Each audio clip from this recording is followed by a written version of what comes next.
बच्चों, इस video lecture में हम एनसीईआरटी एक्सरसाइज के क्वेश्चन नंबर 8, 9 और 10 को सॉल्व करते हैं, जो हमारी एनसीईआरटी के पेज नंबर 113 में है। तो हमारा question number 8, the speed time graph for a car दे रखा है, हमें ग्राफ गिवन है क्वेश्चन में। पहला पार्ट कहता है find how far does the car travel in first 4 seconds, shade the area on the graph that represents the distance traveled by the car during the period। क्या कहा है हमसे कि 4 सेकेंड्स में, क्या कहा है क्वेश्चन में, ध्यान से पढ़िएगा, the distance travelled in 4 second. और ये ग्राफ कौन सा है? टाइम स्पीड ग्राफ है। आपको याद होगा टाइम स्पीड ग्राफ या टाइम वेलोसिटी ग्राफ, अगर डिस्टेंस कैलकुलेट किया जाए कि आपके ऑब्जेक्ट ने कितना डिस्टेंस ट्रेवल किया है, तो क्या होता है? Area of the shaded reason represents the distance और डिस्प्लेसमेंट बाय द ऑब्जेक्ट। यानी कोई ऑब्जेक्ट कितना डिस्टेंस, वो कार है, बस है, ट्रक है, कोई भी ऑब्जेक्ट है, वो कितना डिस्टेंस ट्रेवल करेगा? Area of the shaded region या area of that particular part. समझ में आ रहा है, नहीं आ रहा? तो सवाल कहता है कि 4 सेकंड में, तो 4 सेकंड में ये टाइम है हमारा, तो देखिएगा 4 सेकंड में कितना डिस्टेंस ट्रेवल कर रहा है, पूरा एरिया ऑफ द शेडेड। इस पार्ट का हमें क्या फाइंड करना होगा? एरिया फाइंड आउट करना होगा। तो आप देख रहे हैं एक्चुअल में ये पार्ट एक क्वाड्रेंट है, एग्जैक्ट ट्रायंगल तो नहीं है। क्या है क्वाड्रेंट? मतलब जानते हैं एक सर्कल का 1/4 पार्ट है, पर लेकिन हम अप्रोक्सीमेटली क्या करेंगे, लगभग हम कहेंगे ये एक ट्रायंगल जैसे फिगर को एक्वायर कर रहा है। तो फर्स्ट 4 सेकंड्स में पहला पार्ट था on the graph represent the distance travelled the car during. पहले पार्ट में क्या था? Shade the area. तो हमने फर्स्ट 4 सेकंड में जो डिस्टेंस ट्रेवल करेगा उसके एरिया को शेड कर दिया। अब ये एरिया फाइंड आउट करना है, तो मैंने अभी कहा था हम मान लेते हैं ये ट्रायंगल है, लेकिन एग्जैक्ट ट्रायंगल तो नहीं है, ये क्वाड्रेंट यानी कि एक सर्कल का 1/4 पार्ट है। तो डिस्टेंस ट्रेवल्ड कितना होगा इन 4 सेकंड? तो फर्स्ट पार्ट का आंसर क्या होगा? Distance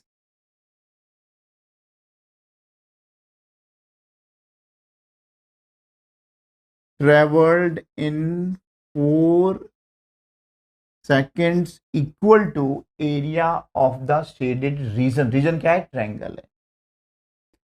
area of the shaded triangle, और ट्रायंगल क्या होगा? Half into base into height. तब इस क्वेश्चन में बेस कितना है आपका? ये 4 है, और हाइट आपका कितना? ये देखिएगा, ये डिस्टेंस मेजरमेंट कर रखा है, तो क्या होगा?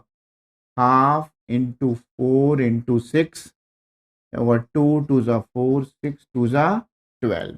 डिस्टेंस स्पीड दे रखा है मीटर पर सेकंड में, टाइम भी हमारा सेकंड में दे रखा है, तो डिस्टेंस कितना आएगा? 12 metre.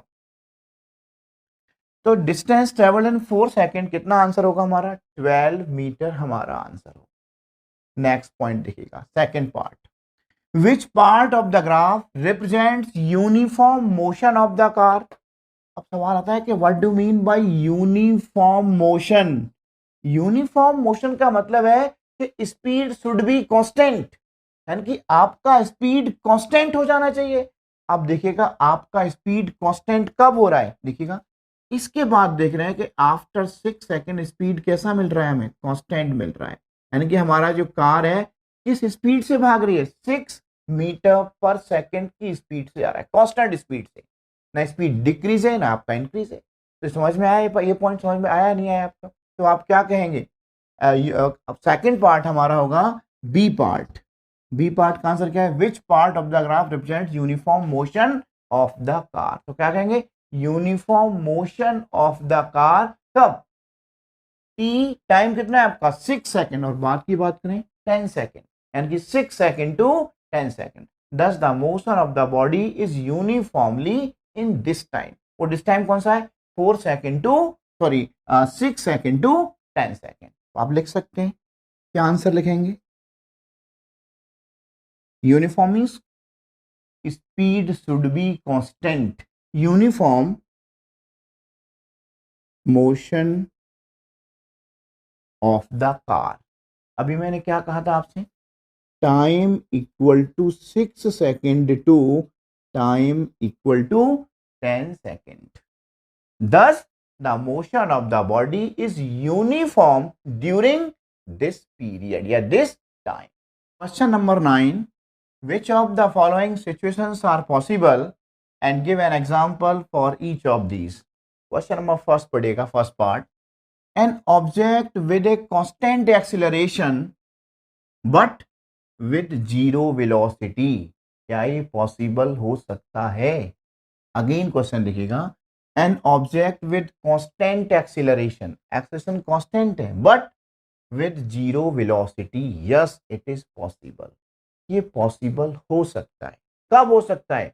When an object is thrown upward. ये डस्टर है, कहां फेंकता हूं मैं? अपवर्ड, ऊपर को फेंकेंगे फिर नीचे गिरेगा. तो जब नीचे गिरेगा तो एक्सेलरेशन क्या होगा? ड्यू टू ग्रेविटी होगा? होगा नहीं होगा? ये बात जानते हैं. Constant acceleration due to gravity, और वो ग्रेविटी का वैल्यू क्या है?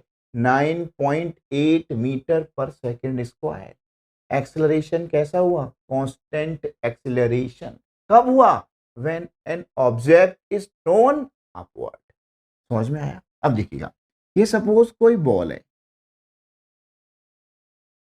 इस बॉल को आप अपवर्ड फेंकते तो ये हाईएस्ट पॉइंट पे जब बॉल पहुंचेगा, ये बॉल का क्या है? हाईएस्ट पॉइंट है. इस हाईएस्ट पॉइंट पे, हाईएस्ट पॉइंट, इस बॉल का जो वेलोसिटी क्या होगा? जीरो होगा. तब फिर क्या होगा? इसका क्या है? हाईएस्ट पॉइंट है. और जब बॉल हाईएस्ट पॉइंट पे पहुंचेगा तो वेलोसिटी क्या होगा? जीरो. बॉल तो स्टॉप होगा, रुक जाएगा हाईएस्ट पॉइंट पे जाके. फिर बॉल क्या होगा? नीचे आएगा. क्यों आएगा? Due to gravity. और एक्सेलरेशन ड्यू टू ग्रेविटी क्या है? 9.8 मीटर पर सेकेंड स्क्वायर. तब बॉल जब डाउनवर्ड आएगा तब ए क्या हो जाएगा? आपका जी हो जाएगा. तब हमारा एक्सेलरेशन क्या हो जाएगा? ग्रेविटी. और वो क्या हो जाएगा? 9.8 मीटर पर सेकेंड स्क्वायर. तब फर्स्ट पार्ट के रिगार्डिंग आपका आंसर क्या होगा? Yes, it is possible. ये पॉसिबल है. व्हेन, कब पॉसिबल है? When an object is throne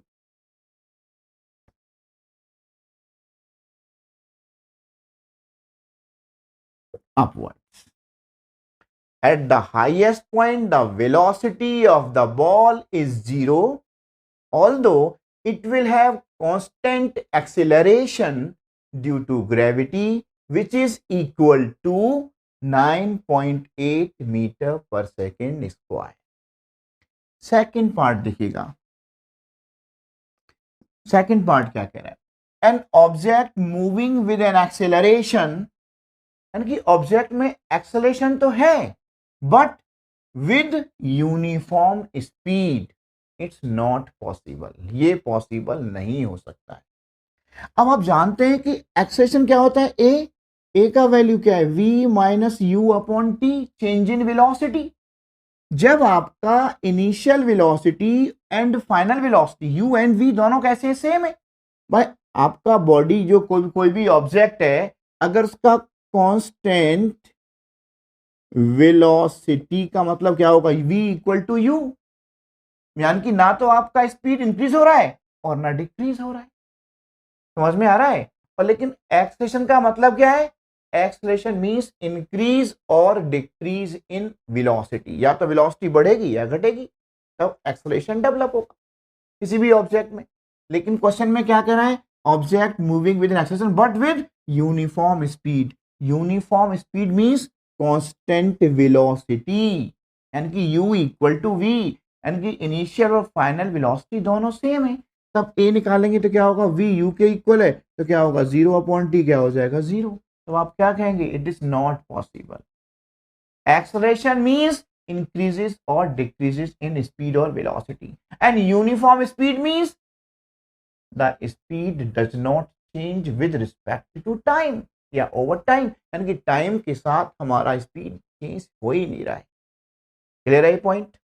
next part पढ़ते हैं. क्वेश्चन नंबर 3 देखिएगा. See, an object moving an acceleration in certain direction with an acceleration in perpendicular direction. क्या ये possible है? Yes, it is possible. अगर हम सी पार्ट की बात करते हैं आपसे, तो सी पार्ट क्या कह रहा है, ध्यान से देखिएगा। C part, an object moving in certain direction with an acceleration in perpendicular direction. Yes, it is possible. ये पॉसिबल हो सकता है। कब पॉसिबल हो सकता है? When object is moving on a circular track. ये ऑब्जेक्ट है आपका, ऐसे मूव करता है इस पॉइंट पे, और ऑब्जेक्ट ये जो मूव है, तो हमारा जो वेलोसिटी होगा, आपने पढ़ा होगा, हर एक पॉइंट पे क्या होता है, टेंजेंट है वो। और जानते हैं ऑब्जेक्ट इज मूविंग टेंजेंट, उसकी तरफ मुड़ा, यानी कि टेंजेंट क्या है, परपेंडिकुलर होगा। तो यानी कि यस, इट इज पॉसिबल। कब पॉसिबल है, आप ये बात देखिएगा ना, जब आपका वेलोसिटी जो है आपका क्या टेंजेंट है, जब वेलोसिटी आपका परपेंडिकुलर हो रहा है, तो एक्सेलरेशन भी क्या होगा, perpendicular to the direction followed by the object होगा। होगा या नहीं होगा? तो आपका आंसर क्या होगा, यस इट इज पॉसिबल। कब पॉसिबल है, ये बात जानते हैं, ये क्या है, टेंजेंट है या नहीं, और टेंजेंट क्या होगा, परपेंडिकुलर आपका होगा। तो यस इट इज पॉसिबल। कब पॉसिबल है, when object is moving on a circular track. कब पॉसिबल है, object is moving on a circular track. ये बात क्लियर है। The acceleration is perpendicular to the direction. Acceleration is perpendicular to the direction followed by object. For example, बहुत सारे example ले सकते हैं आप। यानी कि हम कैसे कह सकते हैं कि जितनी भी हमारी आर्टिफिशियल सैटेलाइट्स हैं, रिवॉल्व अराउंड द अर्थ, अर्थ के चारों तरफ घूम रहे हैं, वो सब इसी के एग्जाम्पल हैं, इसी पार्ट के। अच्छा, number 10, an artificial satellite is moving in a circular orbit of radius 42,250 km. Calculate its speed if it takes 24 hours to revolve around the earth. यानी कि एक पूरा राउंड लगाने में कितना टाइम लेती है, 24 आवर लेती है सैटेलाइट्स। तो हमें उसका स्पीड फाइंड आउट करना होगा। सैटेलाइट तो ऐसे रिवॉल्व करेगा ना, ये दे रखा है, इसका रेडियस दे रखा है। रेडियस क्या दे रखा है, 42,250 किलोमीटर, और ये वन राउंड कितने आवर में कंप्लीट कर लेती है, 24 आवर्स में कंप्लीट कर लेती है।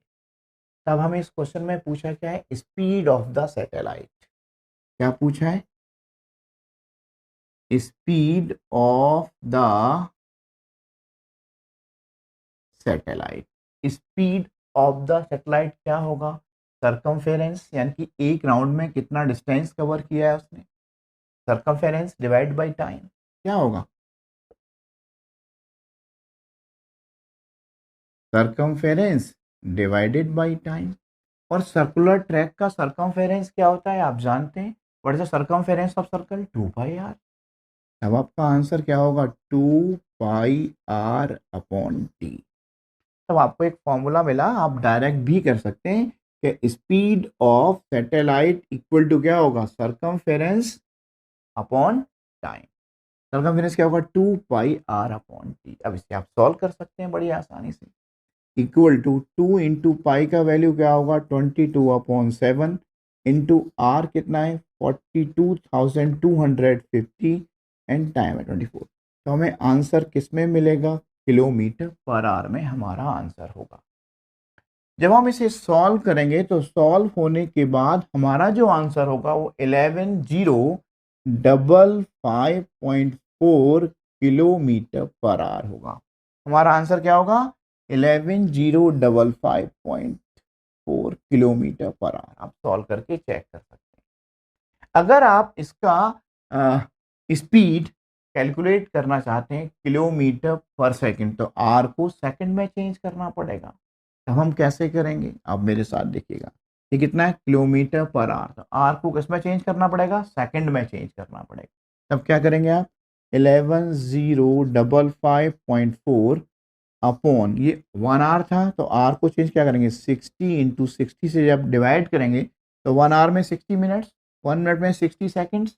अब आंसर क्या रिपोर्ट कर रहे हैं आप? किलोमीटर पर सेकंड। जब आप इसे सॉल्व करेंगे तो आंसर सॉल्व होकर आएगा 3.07 किलोमीटर पर सेकंड हमारा आंसर होगा। आप ये क्वेश्चन नोट कर लीजिएगा। और अभी हमने आपके साथ क्वेश्चन नंबर 8, 9, 10 सॉल्व किए हैं। इससे पहले हमारे बहुत सारे मोशन चैप्टर के ऊपर वीडियोस भी हैं। हमारा एक वीडियो ऐसा है जिसमें हमने 1 शॉट में कंप्लीट चैप्टर को फिनिश किया है। मेरे बच्चों, हमारी ये वीडियो लेक्चर आप ज़्यादा से ज़्यादा लाइक करें, सब्सक्राइब करें और अपने फ्रेंड्स के साथ शेयर करें।